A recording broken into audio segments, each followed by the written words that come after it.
Assalamualaikum warahmatullahi wabarakatuh. Alhamdulillah, alhamdulillahilladzi ja'ala Ramadhana syahrul siyam, syahrul maghfirah, syahrul rahmah.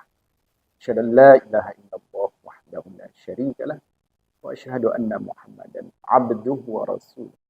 Allahumma shalli wa sallim wa barik ala sayyidina Muhammad wa ala alihi wa sahbihi wa man tabi'adina amma ba'd. Para pemirsa sekalian yang dirahmati oleh Allah Subhanahu wa taala, alhamdulillah segala puji bagi Allah saat ini kita berada di pertengahan bulan Ramadan, bulan yang mulia. Para pemirsa sekalian dirahmati oleh Allah Subhanahu wa taala, pada kultum kita kali ini kita akan membahas tentang sabar.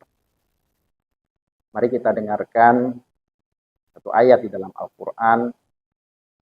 A'udzubillahi minasyaitonir rajim. Bismillahirrahmanirrahim. Ya ayyuhalladzina amanu ista'inu bis-sabri was-shalah. Innallaha ma'as-sabirin. Yang artinya, wahai orang-orang yang beriman, mohon pertolongan kepada Allah Subhanahu wa taala. Mohonlah pertolongan dengan sabar dan salat.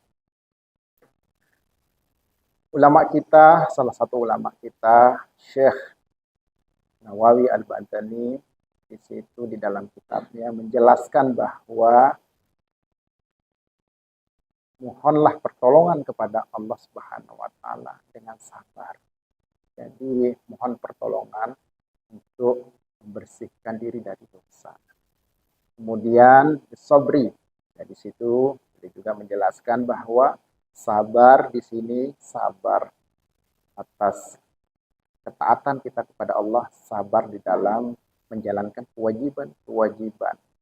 Kemudian juga kita sabar di dalam meninggalkan larangan-larangannya dan sabar juga di dalam menghadapi musibah.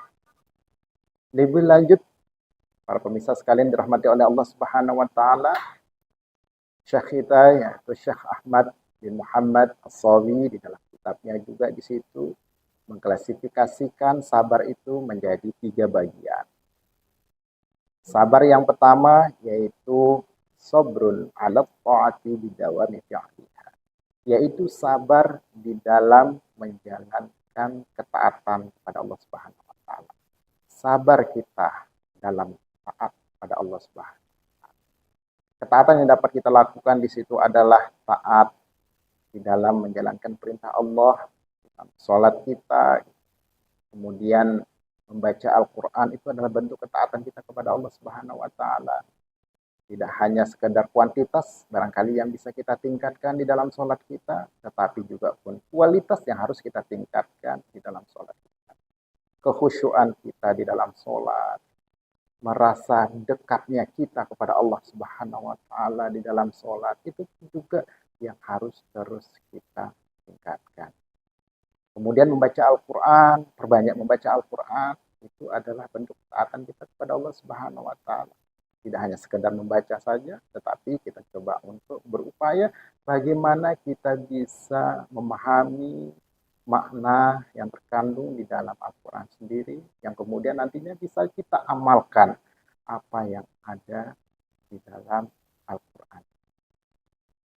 Kemudian ada amalan-amalan lain yang baik yang bisa kita lakukan juga di situ adalah sedekah. Sedekah yang bisa kita lakukan itu adalah bentuk dari kepekaan sosial kita kepada sesama. Kita bantu sesama. Kita peduli terhadap sesama. Mereka yang saat ini sedang kekurangan, kita bantu. Tetangga-tetangga kita di rumah, itu kita berbagi dengan mereka. Nah, itu adalah bentuk ketaatan kita kepada Allah. Dan ketika kita melakukan hal yang demikian, maka ketenangan batin kita akan dapatkan. Perasaan bahagia pun kita akan rasakan ketika kita dekat dengan Allah dalam menjalankan ibadah-ibadah kepadanya. Sholat yang kita lakukan maka akan mendekatkan kita dengan Allah.